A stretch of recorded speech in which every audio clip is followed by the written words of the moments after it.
माझी भूमिका स्वच्छ आणि स्पष्ट आहे. धनगर समाजाच्या आरक्षणाची अंमलबजावणी झाली पाहिजे. धनगर समाजाच्या आरक्षणाच्या बाबतीमध्ये सरकारची भूमिका काय आहे त्याच्यावरती एकदा खुली चर्चा झाली पाहिजे. कारण सुप्रीम कोर्टामध्ये आमच्या विरोधात निकाल गेला, हायकोर्टामध्ये आमच्या विरोधात निकाल गेला. सुप्रीम कोर्टामध्ये आम्ही याचिका दाखल केली होती की तिथून जी आमची केस आहे ती काढून हायकोर्टामध्ये चालवायला परवानगी द्या. 6 तारखेला आमची केस सुप्रीम कोर्टामध्ये चालली. सुप्रीम कोर्टाने नकार दिला हायकोर्टामध्ये जायला, आणि हायकोर्टामध्ये गेलं आणि आमच्या विरोधात निकाल गेला तर सुप्रीम कोर्टात यायला परवानगी द्या अशी आम्ही मागणी सुप्रीम कोर्टाकडे केली होती. सुप्रीम कोर्टामध्ये स्पष्ट नकार दिला की तुम्हाला मी हायकोर्टामध्ये जायला परवानगी देतो, पण तिथं निकाल उलटा गेला तर सुप्रीम कोर्टामध्ये येता येणार नाही. आणि म्हणून सुप्रीम कोर्टानं आता आम्हाला अशी परवानगी दिली आहे की ती केस सुप्रीम कोर्टामध्ये चालवावी. सरकारला माझी विनंती आहे, धनगर समाजाच्या आरक्षणाच्या बाबत सरकारनं ठाम भूमिका घ्यावी. समाजाला न्याय देण्याच्या दृष्टिकोनातून सरकारनं मदत केली आहे, आमच्या हातात अजून काहीच आलं नाही. हायकोर्टामध्ये सरकारनं देवाभाऊनी प्रचंड मदत केली आम्हाला, परंतु आमच्या विरोधात निकाल गेला. आता जी काही धनगड जातीची दाखले आमच्या समाजाच्या लोकांनी खिलारे कुटुंबियांनी काढले होते, संभाजीनगरच्या फुलंब्री तालुक्यातली जी लोकं आहेत ती आता सरकारनं रद्द केलेली आहेत. आता एकही धनगड राज्यामध्ये शिल्लक नाही.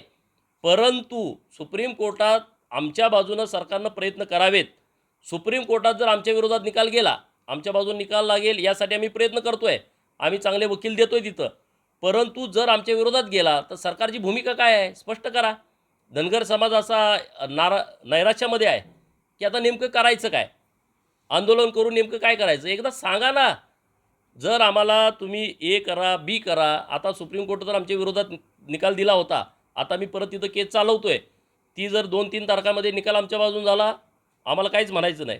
पण जर तरवर आता आहे, परंतु मी धनगर समाजाच्या बाजूनं आहे. सरकारनं या विषयामध्ये अत्यंत गांभीर्यानं हा विषय घ्यावा. धनगर समाजाची पोरं आस लावून बसलेली आहेत की बाबा कधी निर्णय होणार, आमच्या पिढ्यानपिढ्या बर्बाद झाल्या, आमच्या लोकसंख्येप्रमाणे आम्हाला राजकीय प्रतिनिधित्व मिळत नाही, आमच्या लोकसंख्येप्रमाणे आम्हाला प्रशासकीय टक्का आम्हाला मिळाला नाही. आमचे कलेक्टर किती आहेत, एका एका घरात 4-4 कलेक्टर आहेत, आमच्या समाजात नाहीत. एका एका घरात IPS आहेत, तेवढे आमच्या समाजात नाहीत.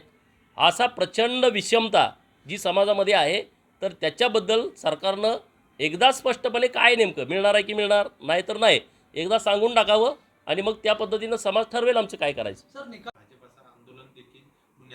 नाही बघा, हा काय राजकारणाचा भागच नाही ना. छत्रपती शिवाजी महाराजांच्या बरोबर तुम्ही जर एका हिंदूंच्या विरोधामध्ये ज्यांनी प्रचंड काम केलं आहे, हजारो लाखो हिंदूंचं हत्या ज्यांनी केलेली आहे, त्या टिपू सुलतानची तुलना तुम्ही छत्रपती शिवाजी महाराजांच्या सोबत करताय. इतकं नीच आणि घाणेरडं राजकारण सुरू आहे.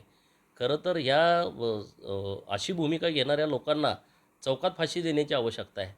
तुम्ही मताच्या राजकारणासाठी कुठं चाललाय, तुम्ही कुठल्या लेवलला तुम्ही चाललाय. छत्रपती शिवाजी महाराजांच्या सोबत तुम्ही अशा नीच प्रवृत्तीच्या लोकांची तुलना करता आणि परत त्याच्यावरती आंदोलन करता, समोरासमोर येता. हे महाराष्ट्रासाठी शोभिवंत नाही आहे. राजकारण आता इलेक्शन होऊन गेली, इलेक्शन आता 2029ला आहेत. कशासाठी तुम्ही अशी स्टेटमेंट करताय, कारण काय आहे. छत्रपती शिवाजी महाराजांनी जे काम केलेलं आहे ते काम अख्ख्या जगाला माहीत आहे, अख्ख्या हिंदुस्थानाला माहीत आहे. ते काय पार्टीचं राजकारण आहे काय. छत्रपती शिवाजी महाराज ही देशाची अस्मिता आहे, देशाचा स्वाभिमान आहे.